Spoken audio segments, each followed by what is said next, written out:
Something about your love, something about your love changes everything, changes everything.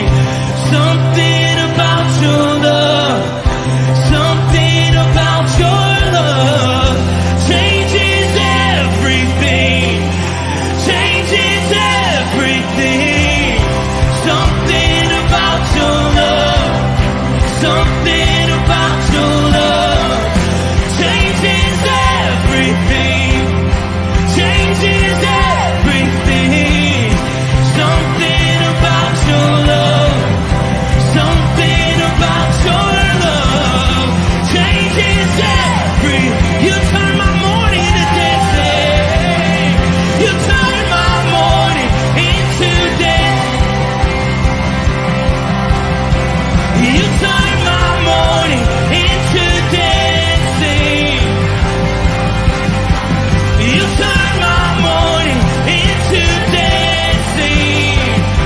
'Cause your love changes everything. Your love changes everything. You turn my morning into dancing. You turn my morning into dancing. You turn my morning into dancing. 'Cause your love changes everything. Your love changes everything.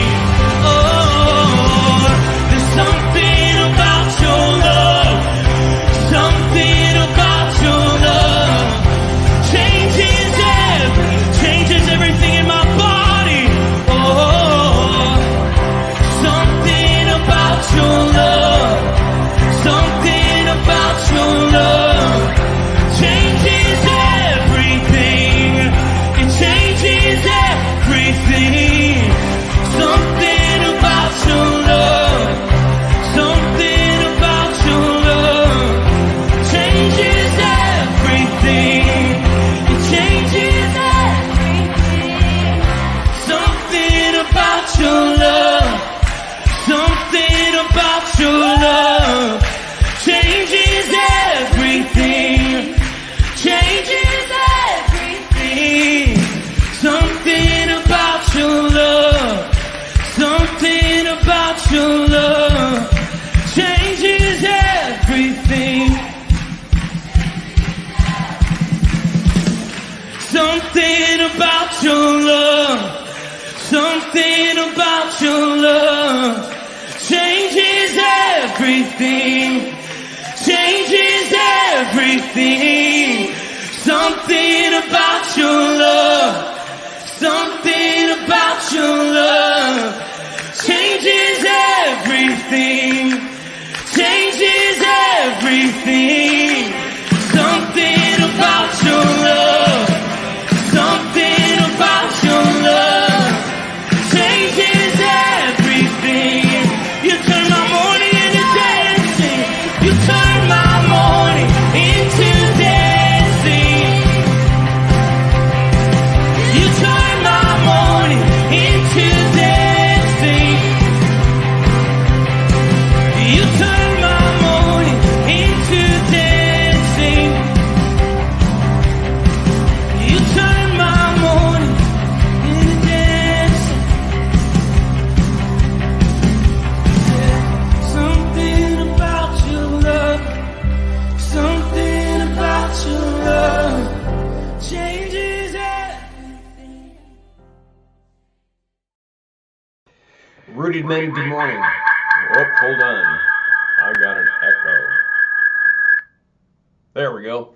Rooted Men, what a morning. What a morning. Who knew you were going to have a 30-minute Windows update as soon as you turned on your computer, Tom? Anybody else? Anybody else start their week with like all of a sudden it takes 30 minutes to get an update? Oh my goodness, I didn't think I was going to get into the devotion. I was getting myself onto my iPad and oh, what a mess. What a mess. And I understand that some of the devotions didn't go out last week and we had trouble the week before. Guys, I'm really sorry. I'm asking you to please stick in. I don't have clear explanations, but look, I'm dedicated to get these devotions out and appreciate you sticking in and helping out as you can, and just be faithful and like I said, stick in. Give us a chance. All right, Ken Gooch. Good morning, fellow brothers in arms. Chris Connolly, good morning. Understand Emily may not be feeling well, or there's some illnesses in the family. Praying for all of you guys to get back on your feet and get strong. Chuck B, good morning, for Rooted Men. Blessings to you all. From the Greendale, I'm on board. Bert Reggiani's on board. Now, there should be... yeah, we've got some people on Rumble. But let's get to the devotion. And everything just kind of fell apart here for a second. So let me get to the scripture verse. We're in Proverbs chapter 24, and I think it's one of the things that should have been done on Friday, and I'm just going to catch up with it. Proverbs 24, verse 30. I passed by the field of a sluggard. Remember the sluggard. The sluggard is a lazy, self-serving individual who walks around believing that they're entitled to things that others work their butts off to be entitled to. Somehow they ride the system. I passed by a field of a sluggard. The sluggard owned the field. By the vineyard of a man lacking sense. And behold, it was overgrown with thorns. A field that should be producing crops, a field that should be producing revenue, a field that should be not full of thorns. It's like Jesus' parables. A really good father bought a field and the promised land, put his children in it, and what did they do? It just filled with thorns. Look at our society. Look at societies all over the world.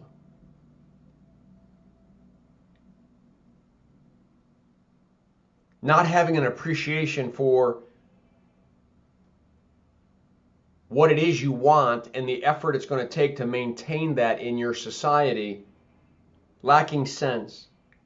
You can't even see that it's overgrown with thorns. The ground was covered with needles, and its stone walls were all broken down.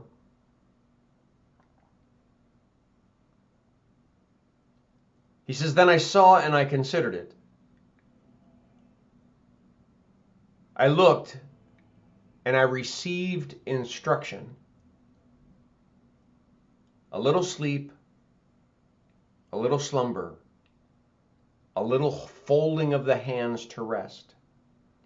And poverty will come upon you like a robber, and want like an armed man.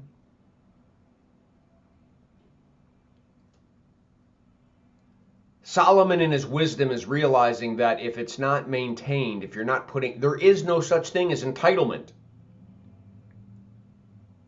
You got to put work into it. You got to earn it. You got to get it done. And once you get it done, you got to maintain it. You got to keep it going. This creation that God has given to us takes stewardship. It takes the commitment of time, talents, and treasures to keep it going, or before you know it, the walls will begin to crumble and the resources will begin to dwindle and the fields will begin get full of needles and thorns and everything is broken. All so that you can have a well-deserved little sleep, a little slumber, a little folding of the hands to rest. I deserve. I am entitled. Poverty will come upon you like a robber. and want like an armed man. Want. The Lord is my shepherd, I shall not want. What it means is I shall not be in want if the Lord is my shepherd and I'm following that shepherd and I'm stewarding my life, my time, talents, and treasures. I won't be in want. He who meditates upon the word of the Lord is like a tree that's firmly rooted by streams of water. It yields its fruit in season, its leaves never wither, and whatever he does, he prospers. That's what we want, Rooted Men. They're right there. But what if in the midst of all of that, I don't want to do the proper spiritual journey? I don't want to do the spiritual sacrificing. I don't want to do the spiritual stewardship of time, talents, and treasures. I gotta rest. I'm entitled to something. Satan convinces me of. What am I entitled to? What I'm responsible for is to live out my life. As long as the heart's breathing and the lungs are going in and out, I got a responsibility to live out my faith. To live as a son of the King of Kings and the Lord of Lords. To live for this kingdom that I belong to. That I'm just a stranger in this world. I'm just a visitor, an ambassador.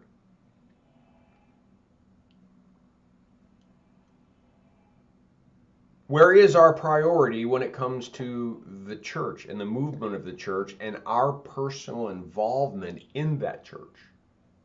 I'm not just talking about Firmly Rooted, I'm talking about Christianity in general. We got to quit seeing church as that obligation that I do on Sunday and replace it with being the church is my everyday responsibility, and God's going to hold me accountable for how I did that. He's the giver of the talents. The question is, did I put them to work? Or was I the sluggard who felt that a little sleep and a little slumber and a little folding of the hands to rest, somehow this will all take care of itself, and poverty will come upon you like a robber, and want like an armed man.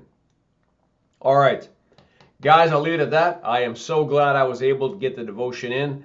Whew, now I got to go get ready for strengthening our roots, get my computer all set up. Blessings on your day. Make it a firmly rooted day. And may someone see Jesus in us today. Peace.